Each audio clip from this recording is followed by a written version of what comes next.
You got your mouth. Get your mouth. What? Get your mouth around it.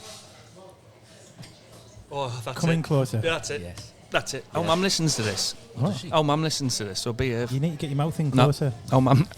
I know you're getting that now. Mum listens, so just behave.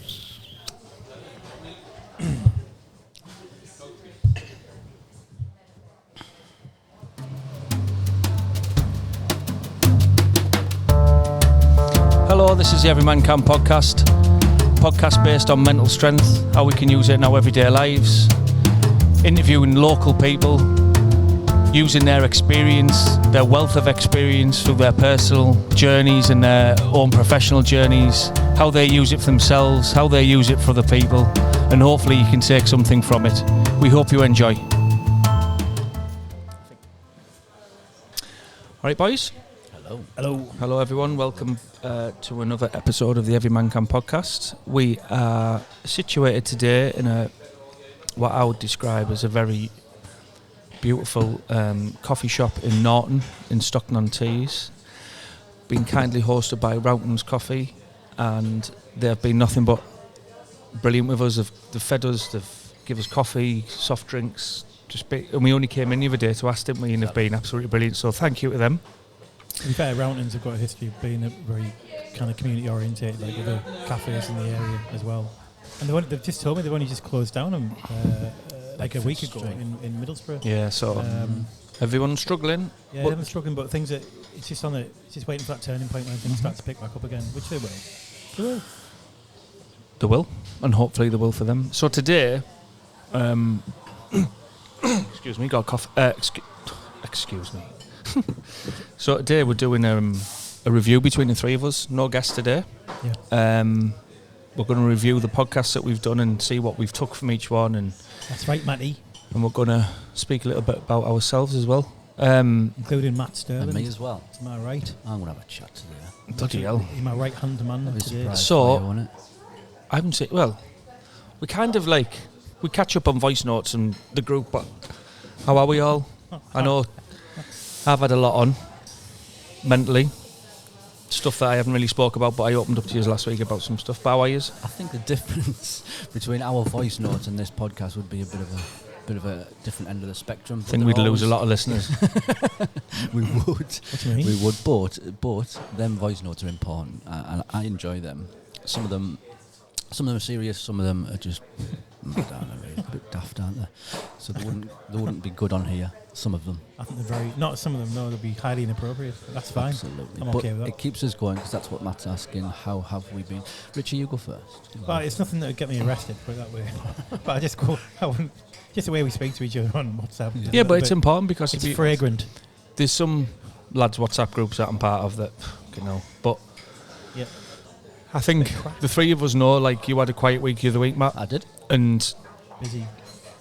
We asked, are you all right? Because when people go quiet, you're just important to ask. So I think it's important that people have them groups and people, especially lads, they can have a bit of crack, but also subconsciously they don't realise that they're helping each other and themselves through little voice notes and stuff. You said something, I won't quote you because it's not my place to do so, but you said something on a message you shared on there. Go on, I know what you're going to say. Which was about having the right friends who you can share stuff with, and that's not always the case. And that's fine. I've got mates who I don't necessarily share certain stuff with. They're not great at chatting about stuff, but actually we chat about all the other stuff, whether it's MotoGP or the other things that we connect over. But I think for us, like you were saying, we found it being a lot easier for this company to get to share what's going on in your life. That's right. You haven't been always good at talking. That's right. My what is it? Downfall. My habit, if you like, of not speaking out and not having them conversations about, if it is going shit, speak to someone, and that's what Richie's talking about. I put again in our WhatsApp group that, do you know what? Normally, at this situation when I was a bit, I don't know, down, whatever state of mind I was in, I wouldn't normally reach out and say, by the way, I'm feeling shit, and I did, and I think I got quite emotional at the time. Actually, I don't know whether he's picked up on that, but and I came off from there thinking, do you know what? I felt so much better. And that's that advice and what we talk about all of the time about just speak it out, and it totally worked. And like going back to that point of I don't normally speak to, even just people close to me, because again that's my personal things. When I say personal things, personal. I keep calling them downfalls. I don't want to call them downfall. It's I call it a habit because that's what it is. It is a habit I've done from being young, of just if I've got something that I'm worried about, emotional, I don't speak it out. So the point was in that WhatsApp group, I came out and told you that, and that's that week I was being quiet. Yeah. So I was quite proud of that. Yeah. As you should be. Well, I felt quite proud that you were able to do it with us, Matt, to be honest. Yeah, and you think about our approach, right? It's not which like was nice. We don't let each other off the hook. So like, if there's something to do with like, well, no, but we speak plainly to each other. And I was like, look, next time if you've got some shit going on, let us know, so we know we can delay stuff, we can put stuff to one side for a bit. It's just not knowing. So I was like, that was the only mildly difficult part of the conversation. It's like, look, totally, we're here to support, we're here to listen, and be there for each other. But at the same time, don't feel like you can't actually say that up front and say, do you know what, I can't get this done this week because that's where I'm at. And so we have a right good mix of kind of listening to each other, being compassionate with each other, and not letting each other off the hook, challenging each other when we need to as well. And that's what you need from mates as well. You do. Where do you think? I know where it does, but I'm just wondering your views as well. Where does that stem from? As in, right, I'm feeling down. I'm feeling, because there's a bit of me within there that probably felt I'd burden you too. I'd burden that person I'm putting that problem on, or why I'm quiet, or why I'm down. Where does that stem from? Do you still do that? Do you ever think? Do you feel like it's a bit like imposter syndrome? Yes, that's the better word. So, well, I've just done it with you today. Yeah, I know. I came into here and I said, I need to offload with something. You offered me outside for a fight, but I just thought he said, we should just have a scrap outside. I was like, no, I just need to talk to you. See, I've never had a fight in my life. I just thought, you know what, maybe you better wear that. Imagine. Copper's Cup. Yeah. Right, lads. No, mate, we're just mates. We're just having a fight. It's fine. We're just getting shit out. No, but I just, I offloaded to you. And I'm like, mate, and halfway through I said to you, mate, I'm sorry. And you went, what? And I suppose it's like an imposter syndrome where you feel like you're offloading, but we wouldn't be mates if you couldn't do that. Exactly. Well, imposter syndrome is... It might not be the right word, but... No, that's like feeling like you're unqualified and you're having to put a face on to make it look like you know what you're doing. But actually, most people, when you speak to them, that's just being outside your comfort zone. Yeah. And that's where you learn, isn't it? And like, it's like Alan, who we're going to interview soon, about NLP, neuro-linguistic programming, talks about getting out of your comfort zone. Actually, if you don't keep pushing that comfort zone, you're going backwards. You're not growing. You're getting smaller, and your comfort zone gets smaller, and then everything starts to crush you. You've got to keep pushing yourself out of your comfort zone. But you feeling better, Matt? Honestly, fantastic. You're a great lad. It's great to know you, and I think like some of the stuff you brought to the pod. Obviously, you're getting more involved in it now as well. Unbelievable. Like we all have our little contributions, don't we, towards it. So if you get out of your comfort zone. And I think I was just going to say that comfort zone, because when I first started, and your listeners will probably see during each of the 4 episodes that we've done already. He's a mute. I'm a mute. Yeah. I started wondering. I wonder if you used to have just put mute on and like, oh, he's talking again. I can't be bothered. I think the duct tape had something to do with it as well. The fact we dress him like the Gimp off Pulp Fiction. I know, yeah. Bring out the Gimp. Bring out the Matt. Matt's asleep. Don't wake him up. Don't wake him. Yeah. Has he got a cold? Do you know what I love about that with the Gimp, where he puts his fingers on top of the leather and he goes... It's the sound it makes. He's like really deliberating. Which one am I going to annihilate first? It's brilliant. But it's them little things of and they sat there going, oh shit, I hope it's him. Yeah. Brilliant. I hope he hasn't got that tribute to Pulp Fiction in his own basement that he keeps telling us about. How are you, Rich? I'm good. I'm just been a little bit stressed. I've been busy, but I've had so much good news work-wise recently. Brilliant. That suggested some good things. So Every Man Can podcast is our mental strength podcast. This is building on Borough Man Can as a campaign, and the old podcast that we used to do called 3 Wise Fools. So this is our new direction. It's very solid. We record in different places, don't we, and all that. What a lot of people might not know is that Every Man Can is going to become a community interest company as well, so which the podcast will be part of. And I think it's safe to say that I had a chat with, because I do this podcast in my own time, I take flexi when I do this work, hence the reason we can have a pint, we can do whatever, talk shit, whatever, it's up to us. But my director, our podcast director, basically suggested, I've sort of bounced off my own boss, that I second myself to setting up the Kick. for, like, say, a year, for example. Let's say a day a week, a year. So I'll have to suggest it and propose it and all that sort of stuff and get agreement. But the idea of setting up Every Man Can as a kick that can do men's health, we can do men's health interventions, we can get funding, put together projects, work in partnership with whoever we want to, across Teesside and wider if we want to tell it to us, but do our thing for men's health. And it's the way he looks at it is we incubated the Borough Man Can programme and campaign within public health, and we should be supporting that set up into a kick. And it's quite likely that 1 day a week, 2 days a week, maybe more, that could be a permanent commitment for me and others. Brilliant. Perhaps as well. So very, very excited about that. And I met with your sister, Matt, last week to chat to her about her experience of setting up a kick. She's great, isn't she? She's brilliant. Yeah. Absolutely brilliant. Like things that the most useful stuff as well was stuff that she wished she'd known when she'd set it up. Yeah. So garnering that wisdom that you can only get from having been through the process. But she's awesome. Yeah. That and a whole lot more, to be fair. So how are you?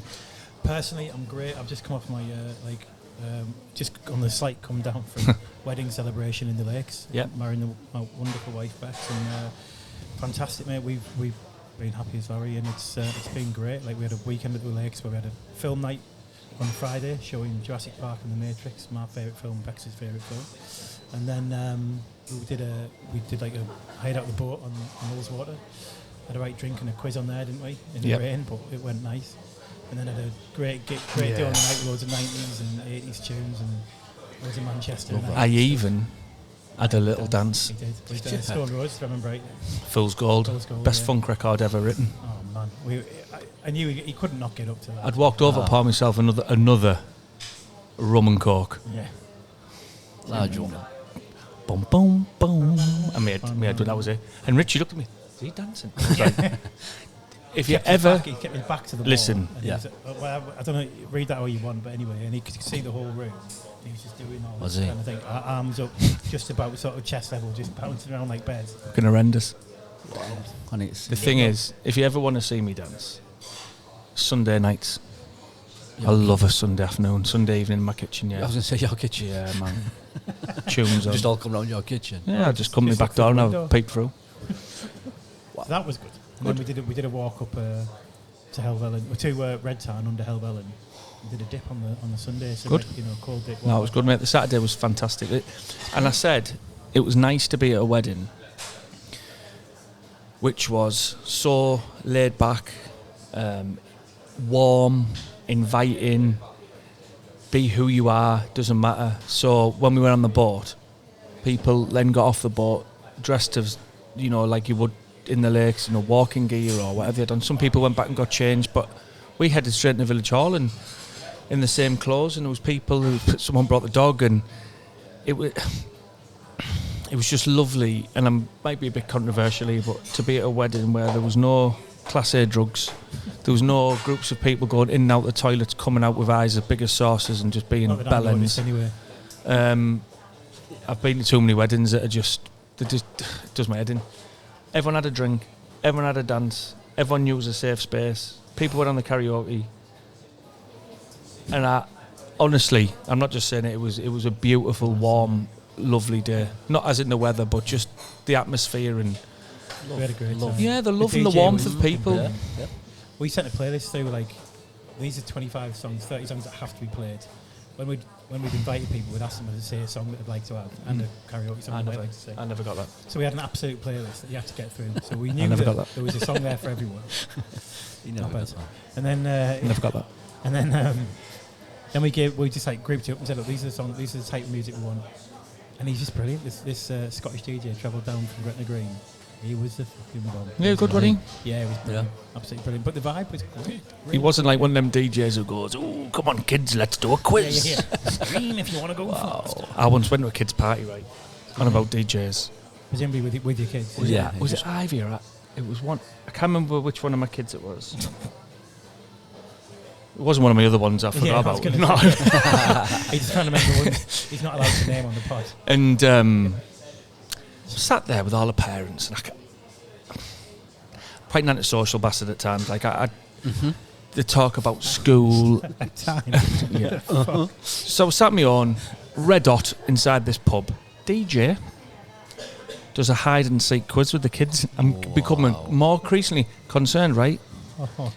He hides clothes in the toilets. So the kids are all off. And I actually approached the manager of the pub and I just said, That's what is he doing?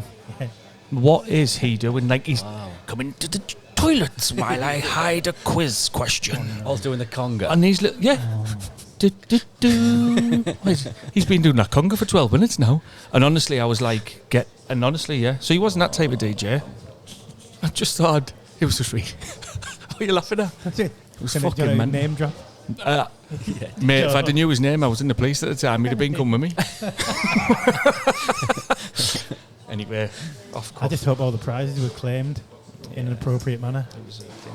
What the hell? I feel that's a whole story in itself. Yeah. I've had. It's been good. Good. I've had a funny old couple of weeks. I've struggled a bit the past few weeks. I opened up to use about a few triggers back to the old PTSD and stuff, which has been really tough. I've had to relive it all again past couple of weeks, and just something which I don't really want to go into, but I have to do something. I hope this is the last time. I really do. Yeah, formulate a document to send off just around something that happened, and it's like, how many more fucking times do I have to tell this story? And like you, I always remember you, Rich, saying to me, like, the next time you tell a story is when you want to. Yeah. And I hope one day I can tell my story on here, because it will probably resonate with a lot of people, and it certainly will. I still can't believe that it happened to me and how mental it was. But yeah, so I've had that. But I reached out. I was a bellend to people who were close to me. I was quite short. Couldn't be asked with people. Just want to go to bed. So you don't feel too bad about that, I hope. No. You recognise why, and then made and I did my little videos on Instagram, which I like to do, and just keep touching base with that. I enjoy that. I've started selling some bits of clothes, which I'm really enjoying, and that's something that I want to progress with, not as a full-time job, because it's never going to happen, but just start walking through the streets naked as a hobby. Sell all my clothes, just get naked. No, I don't. So I'm doing that. I took the bull by the horns last week. I went on some good long walks. Nice. Went to York again on Wednesday with daughter's football, so I had 2 hours to kill, so I took my bike. You did? Yeah, did. How did that go? I loved it. I did 17 mile around York, but I kept having to stop because of my Strava, and I couldn't just to find out routes and stuff. But I enjoyed it, but the traffic. Yeah, the ring roads. Yeah, so I was on an A road, and it was quite precarious. And my lights are really good, but I was a bit, and because I don't know the roads, like round here, you know when to cut across, you know when. And on a bike, you become quite a bit. North of York has got loads of routes. I know, did a try down there once, brilliant. But then I ended up as well. riding through the city centre of York as it was getting to dusk, and all, the York the Cathedral was lit up and everything, and do you know, I was going to take some photos and put it on Instagram, but I thought, no, I'm just going to enjoy the moment and keep my phone in my pocket, and I did it. So that was nice, and I've had a bit of a rough day yesterday, which I had a rough day yesterday, which has triggered all sorts within me again, which I'll have to deal with this week. Yeah. So, yeah. You've got a long way to go, though. I think you need to be very kind to yourself and understand that, like, you've literally just been given, I would say, sort of half the freedom to start to heal from that. You've only just emerged from everything that later we'll be able to talk about. But it's a lot. And I don't mean to be negative about it, but there's a lot of adjusting and change and healing for you to be done. It's going to take time. Just go easy on yourself. I know, and I think that's the thing, though. And I'm very, very good at telling other people to do that, and I'm very, very good at saying, you need to do this, take time out for yourself. It's not selfish. People around you are going to have to learn. But then when I do it, I feel bad, and I suppose it's that thing. So I totally think. Well, that goes back to what I was just saying there about my, my experience. I'm fantastic at telling people what to do, and I mean, like, look after yourself and blah blah blah, and I know you are good at that as well. Going back to Matt, you mentioned there about PTSD, and I'm not going to go in deep into situations. What I want to know is go back 2.5 years, and when it's sort of everything started kicking off then to now. What I want to know is how do you deal with it differently from that 2.5 years ago to now, and you certain stuff triggers you now. does that take a day then just to get over? Whereas last time, did it take 2 weeks to get over? What a great question. 2.5 years ago, I was in the midst of it all. Yes. And and Richie knows it was like a tsunami, wasn't it? Right. It was event after event after event after event, and I didn't even get a chance to recover from the first event until. Really, I would say I deal with things a lot better now. I'm very pragmatic. I will after what I've been through, nothing's a problem. Okay. That's the nothing's a problem to me. That's the killer there, then, isn't it? Nothing's a problem to me now. Like, yeah, I've said this a few times. Like, I've had people tell me the story, and everyone's got an unconscious bias, haven't they? So people might tell you your problem, and you sit there and you think, really? Like Mickey said in his podcast, you know, but that's their crisis. That's their crisis, and Mickey touched on it really well, actually. And he said, you know, you've got to put your unconscious bias to one side. And he said, and he's right. And I've realised a lot who my circle is of friends, and I am very, very blessed. I've got a lot of friends who think a lot of me. My kids are beautiful. I get on with the kids' mum really well, so that's helpful. Yeah, it is. But I think what does help is because I'm quite open about how I feel. People get it, and people understand it a bit better. But yeah, it's a great question, and I think how I deal with things now is I just take a breath now, and I realise I'm being a knob or a dick or I'm in a bad space. I just take the time for myself, and I just do it quite quickly now. Whereas 2.5 years ago, fuck me, it was just relentless. You did that in a course with me, with Alan. Yeah, I need to finish that. And obviously in there, it's a lot of talk about kind of the sort of chimp brain and kind of how you react. And then obviously it's about calming down. And weirdly, it's like, you used to talk about examples like this when you were in the police. Like you'd recognise it and you'd say, right, come on, calm down. And then like, get people back to a place where they could make rational decisions. I did it last night. And the same thing. So it takes time, but that's it. If you're able to do that, it's a huge positive in terms of progress. I know. And but you've always, I get the impression you've always been like that professionally, but in your personal life, we have a habit of dealing with things differently. So Just to finish on that, there's an underlying pattern there with all of the people that we've had on our podcasts, and that going through that dark, or shit, whatever you want to call it, we come out the other side being able to deal with it better, and that's what you're doing right now. Yeah, and I think I remember, can't remember who it was on one of the podcasts that we did. I remember Amanda talking about this. I do, and we spoke about, well, the best thing Amanda said for me was people don't realise that you've got to go through the sad to be happy. That's it. And when she said that... That's not what she said. What did she say? No, what she said is... Sorry. You can't have... No, it's all right. Because she said about writing down things that make you happy, things that make you sad. Two sides of the same paper. Two sides of the same piece of paper. And she was saying, tear it up. And they're like, well, some of them were looking at it and like, well, if I tear that up, it's going to get rid of the good stuff. And she was trying to make the point that life is like that. Mm-hmm. It's ups and downs. It's good and bad. It's like you can't have one without the other. You have to get good.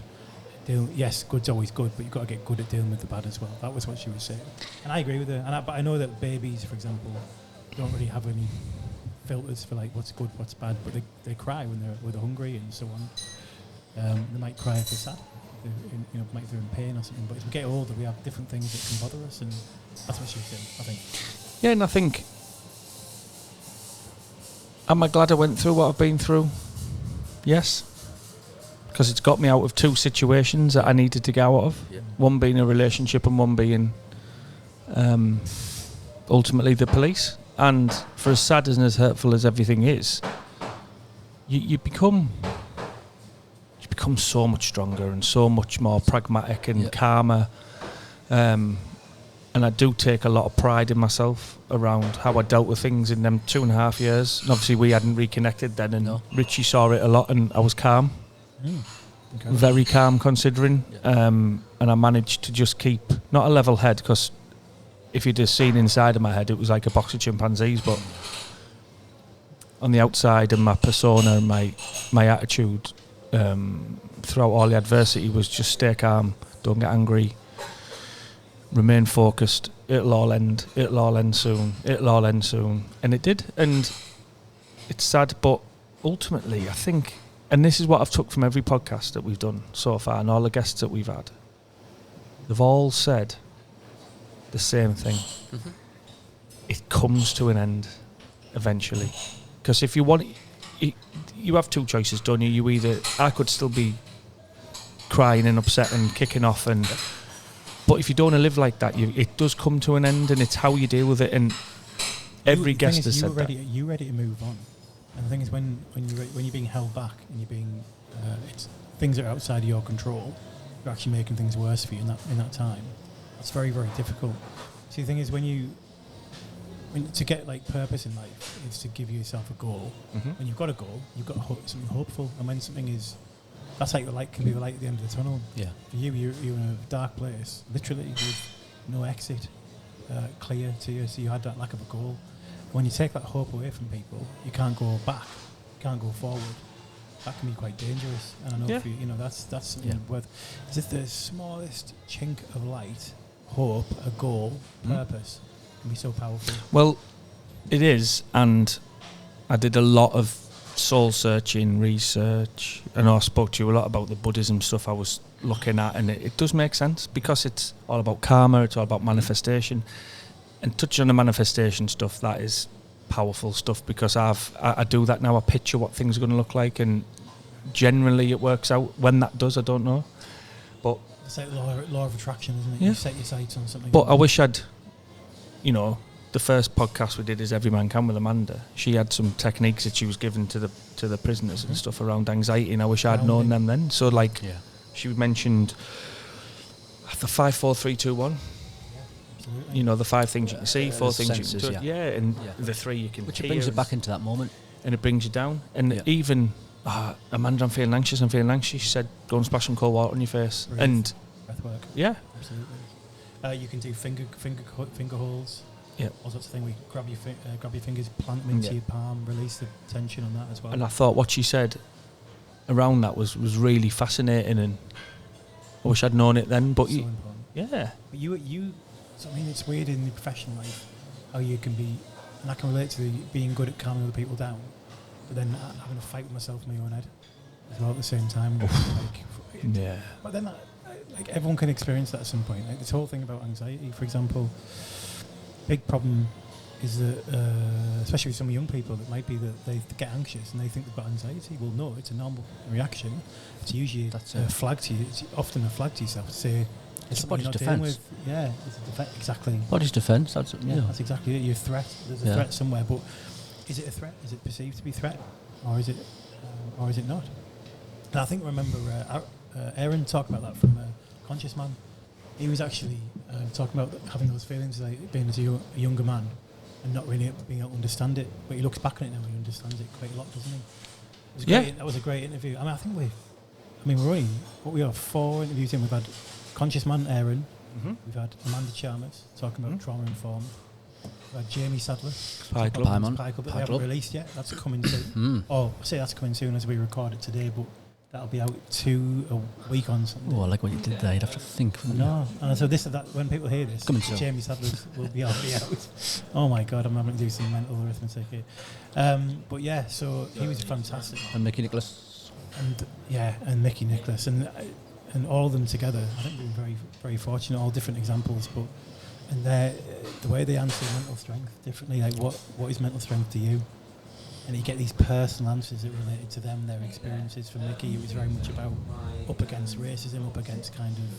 Sometimes it was hidden, sometimes it was in his face, and what he's managed to achieve on the back of that. But with Mickey, I know him quite well on a personal level, and we've spoke at length about a lot of things, and he's very, very good at just going, yeah, man, it's all right, And he's a calming influence. Yeah, and sometimes I think we don't realise when people like Mickey, so he turns up for his interview, he's in his tracksuit. What do you mean, people like Mickey? He's just cool, he's like, how we're doing, lads? And then he's got an MBE, but you forget, we drew out of him and he got upset. Yeah. Because the thought of sticking together as a team, doesn't matter about your MBE, doesn't matter how much money you've got, doesn't matter where you're at in life, doesn't matter what you've done, the thing that got him and really touched him was a camaraderie between colleagues who go to visit, surprise the colleague who's suffering shit at work, and he got upset about that. And do you know what? Even more specifically, it was when he saw his kid reflected, seeing that back to him. Yeah, it was great. Why didn't you ever tell us about this, Dad? We didn't even know. Because he probably didn't recognise. Exactly. Yeah. That's the point. It's just there. So there's no ego. That's exactly right. But the fact that a kid sees it, I know. how much does that tell you? How kids notice. But it just shows if you do things right without an ego and you're doing it for the right reasons, not for your own self-promotion. Don't look at me when you say that. I'm not. I'm just looking outside.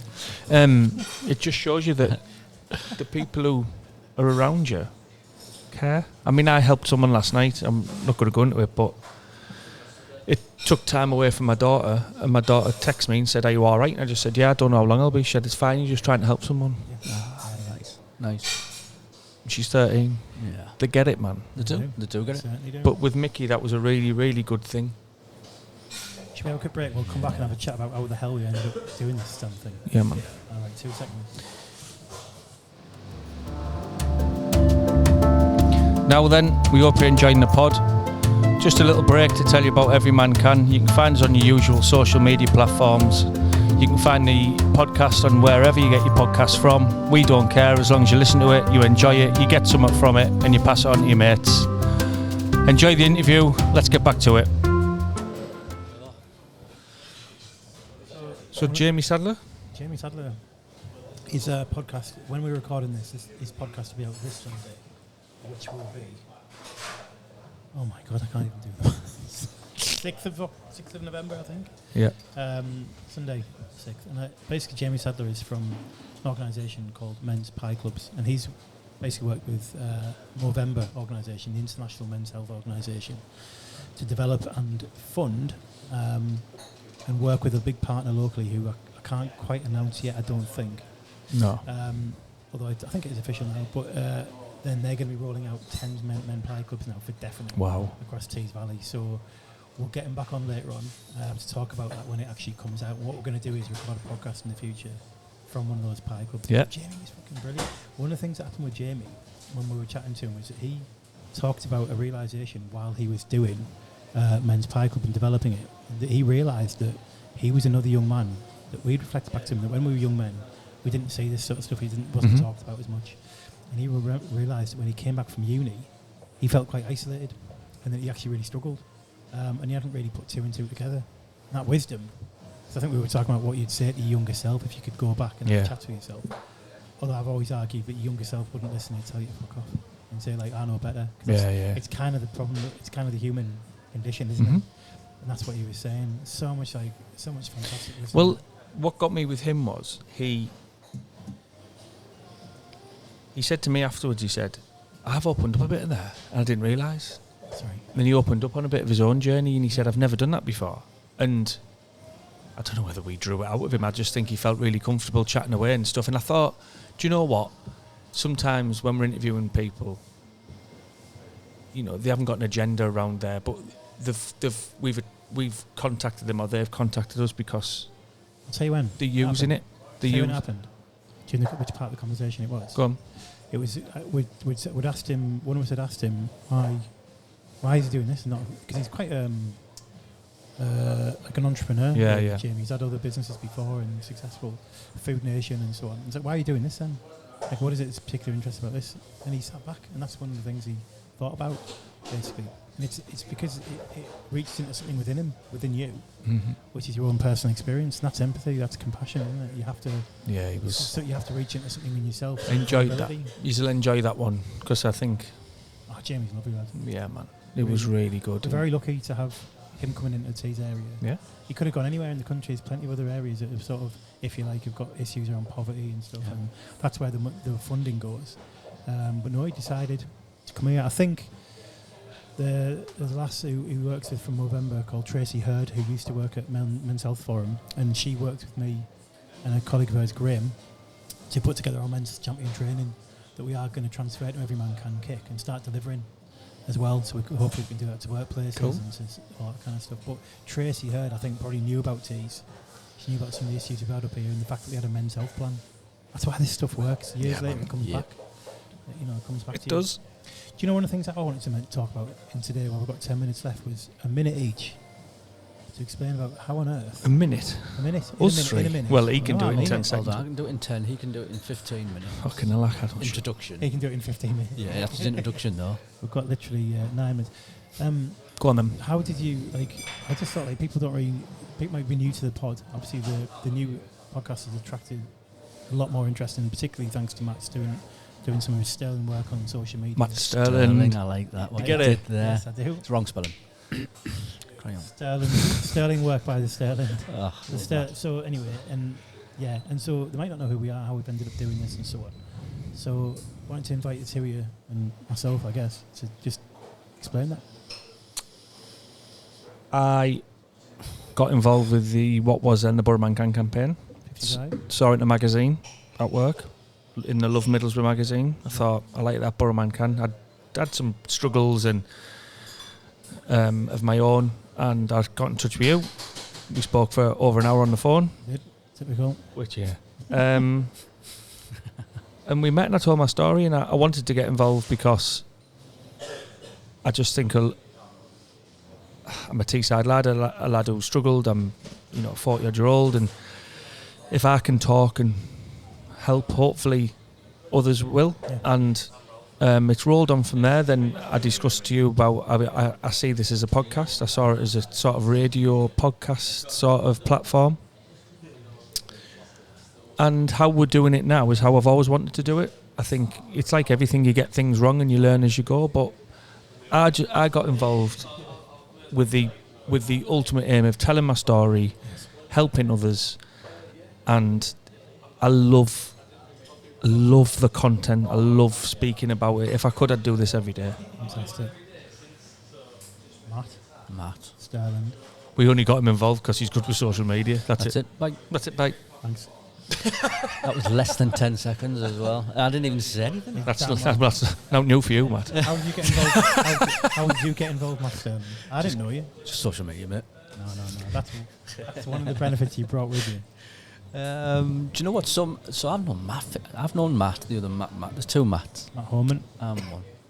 And I've known him for years, and we go back. It was probably just in our early 20s and teens, was it? Late 90s? Yeah, late 90s. And since then, we haven't spoke. We haven't met. We might have bumped into each other a couple of times and things like that. How are you doing? Yeah, great. Bye. And then, how long's it been now? Few months, hasn't it? 4 months, I think. Where we just got back in touch. And do you know what? I don't know what reason we did. Go on. Instagram. Was it just Instagram? Yeah, that's right. And you mentioned the podcast. There we go. So I tell you what, it probably wasn't Instagram, because my Instagram social channels, I like to I only use them just to post to help. Honestly, I like to post relevant what I might be thinking at the time, or something that I know is going to help someone. That's the only reason I post. So I get a buzz off, right, when I get a message or when I get a comment within a post on social media where it says it helps me, and in my head I go, that's my job done there.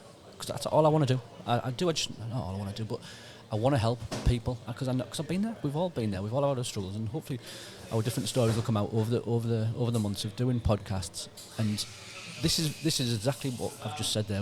If I want to post something on social media, I want it to help someone. This is why I'm here. This is why I'm sat here now, because you have probably seen me on social media giving that same message of what us three are trying to achieve now, or are achieving right now. And that's why I'm here, I believe. And it's another way of helping someone. I totally know it is, because all of the socials that we've put out with Every Man Can, people have got back and gone, I love that. Well, you've probably seen on our socials when you do follow us, is that we've been sent pictures of people listening in the car, and I'm like, oh my God, that's like our podcast. It's mad, isn't it? It is. It totally is mad. And you two are like veterans in podcasting. And I honestly idolise you two, the way you do it, and I'm learning so much. No, look at your voice. Stop touching yourself, man. Sorry. In a cafe. So that's why I'm here. That is why I'm here, and how it's longer than a minute there as well. It's your hand, isn't it? Yes, Richard? Well, for me... I don't think you can do a minute. Can Go I on. just say back to you two as well, like, what you didn't do this, you? You're trying to be clever. Him spitting back. 2 seconds while I go to sleep. I know, yeah. It's great. Dead air time. Let me just, hold on. Excuse me. I've seen you two, I've seen you, Matt, on a fucking hell of a journey and seen that growth. I genuinely do get off. I love the idea. Not get off, that is definitely the wrong term. Let me just edit that out. It works. Start again, hang on. Right, I definitely don't get off. I really love the idea of seeing people grow like I have done for the last, I'd say, 12, 13 years, the journey I've been on. I've been privileged to have 2 decades in health promotion, health improvement, and now public health. When I came across to public health in 2014, my boss then wanted to do insight reporting on men's health. I've been doing it 8 years already within workplaces, and he wanted to understand more about men's health needs. What emerged from that was a whole report, men's health training, men's health showcase events, and then a campaign called Burrowman Can, which Becky James, who I worked with at the time, came up with the idea. Ran up to me one morning and said, I've got it, Burrowman Can, fantastic. So we started doing all these different things, and one of the things that obviously met you, when I put a call out for different stories, to tell the stories of men. And it's just developed. We've got men's health training, got all these other things going for men's health, and a men's health plan in Middlesbrough. And then it's emerged with all the changes in public health. Men's health couldn't find its space within there, and so it's naturally evolved to the point where we're setting up our own, doing it ourselves, kick, as every man can. And then you said, look, let's reform the podcast. Let's do it in local businesses, support local business, interview people purely about mental strength, and just see what works for different people, which is really kind of bringing together my whole thing, which is that I think the solution for mental health isn't being a good pill taker or going to therapy alone, although I think for a lot of people therapy's right. It certainly was for me. But what it did is got me personally, at the same time as my professional journey, into a place where I can go and discover who I am, what works for me, what my tribe is, and that's the thing for me. Like, that's the thing. If we get anything out of this, it's like different. The message has to be, you might pick things up from other people, from other men that works for them, conversations, how they approach it, how they keep themselves safe, all that, but also how they become themselves. And in fact, whether it's a Lego group or whether it's throwing yourself in an ice cold barrel after getting the sauna, whatever it might be, but we're doing that with this. Exactly. Yeah. I love doing the podcast. Yeah. That's why I think I wasn't ignoring you. I was sat thinking there, and I thought that's why we do this, because this helps me. It really, really does. That's good. It is a bit like therapy in a way, isn't it? I think so. I'm going to mention one quick thing before we go. The trauma-informed training we've both have been doing, and I've been doing a lot more of. They did a documentary recently, it's just been released this week, called We Shall Be. Does that sound familiar to you? We Shall Be? We shall be. So apparently that is the Middlesbrough motto. If you look on the badge for Middlesbrough, it's on the football club kit as well, I think. But it's in, I think Aramis is one of the words in there. But We Shall Be, and it's made by David, who's been doing loads of training in the area. He's got a company called Risk and Resilience, and with Alan Johnson, we're going to be interviewing soon. Going to get David on as well. They've released his 30-minute documentary called We Shall Be, Becoming Trauma-Informed in South Tees, and it's talking about the training, what trauma-informed is. It's so much in half an hour. I couldn't believe it was half an hour. Brilliant. It flew by. We're actually going to, we put a link on our profile on Instagram, and we're going to be promoting that through the Wellbeing Network this week in the newsletter as well, so keep an eye out for it. But just go looking for it. We Shall Be documentary on the Risk and Resilience YouTube channel. Fantastic. Fucking honestly, it's interviews of people doing the work, interviews of people benefiting from the work, and it's brilliant. But some of the work that's going on, obviously Amanda Chalmers is on there as well, so fantastic. Yeah. Well, wrap this up. I want to thank every guest we've had so far. I've took a lot out of each one, and every time we do one, I know people listen to them and get their own things out of it, but every time we do one, I reflect a lot of self-reflection on my drive home or the following day. I really try and take note of what they've said. So I'd like to thank every guest that's come on. Now, future guests that we've got lined up is amazing, and I've got a couple of ideas that I want to put to use to outside of this, but I also want to thank everyone who's hosting us, because to just impose ourselves on someone's business. And yes, we promote them on social media, yes, we do all that, but it's a big thing for people to trust us, and I think that's a big word, is trust. And I think people are liking what we're doing and trust us, and it's very humbling, I think, and it's lovely that we came in here 72 hours ago and asked them, and they were like, yep, come in, they fed us, and it's brilliant. And I want to thank everyone, but one thing I want to end on is, if there's anything that anyone wants to know about either three of us, make it clean. And don't be stupid. You don't have to make it clean. Don't be asking silly stuff. Just say no. Just saying. Was that Grange Hill? Just say no. So, if there's anything anyone wants to know about us, any questions you've got about any of us, or any queries around how we got together, how we know each other, anything, we've touched on it today. But if you would like to know more about us, just get in touch with us through social media, and we'll have a look, see if it's clean, and we'll answer the questions. We'll answer the questions. We've had a few people get in touch as well, offering to come on and talk about some of the stuff they're doing, and we've got a massive long list, haven't we? We've got a massive. So we're trying to work out which order we're going to do things, how we're going to time it through the air, and all that stuff. Yeah. But we will do our best to try and get people on in the future. So listen, last thing I want to mention. Graham Norton this week.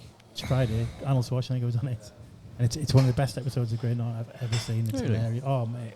Yeah, Arnold Schwarzenegger. Next on the couch was Judi Dench. Next on the couch was the guy who does that repair show. You know that. He was fantastic. Jay someone. Jade. I follow him on. I follow him on social media. There's two things I want to mention about, and then next to him was that stand-up comedian who did Bad Education as well. Oh mate. Bad Education. What's he called? Jack Whitehall. Yeah. And he was on form as well. So listen. Two things. I can't listen. Schwarzenegger told his story about no such thing as a self-made millionaire when he moved to America, and he says it's about giving back, because when he was, all the lads in the gym came out and gave him cutlery and helped him with fit up his flat that he had nothing in it and all this. Point being is he was trying to hammer home the idea that you don't get anywhere without help. And then the other thing that was really interesting is Jay, that guy from the repair shop, told his story, which was unbelievably deep, and serious for a Graham Norton show, and it was silent in the studio, and then there's a big round of applause, and then obviously Graham Norton started joking and stuff, but it was brilliant, and they put a warning at the end of it because of the seriousness of it. Okay. So it's that kind of level of stuff. I'll have to catch that. But there was a guy in the audience, I won't tell you the full story, there was a guy in the audience who was saying, took him under his wing and helped him, and it was tears all around. It was fantastic. I'll have to have a watch and a catch up. Really good. So what would that have been? Friday? What's it today? 30th, so 29th, 20th, so 27th of October. We'll have a watch of that. Brilliant. Thanks, Rich. Well, we're about to wrap up. However, they've bought us 3 warm plates. So it's been all day. With brownies, what looks like a chocolate twist, with lotus biscuits on top.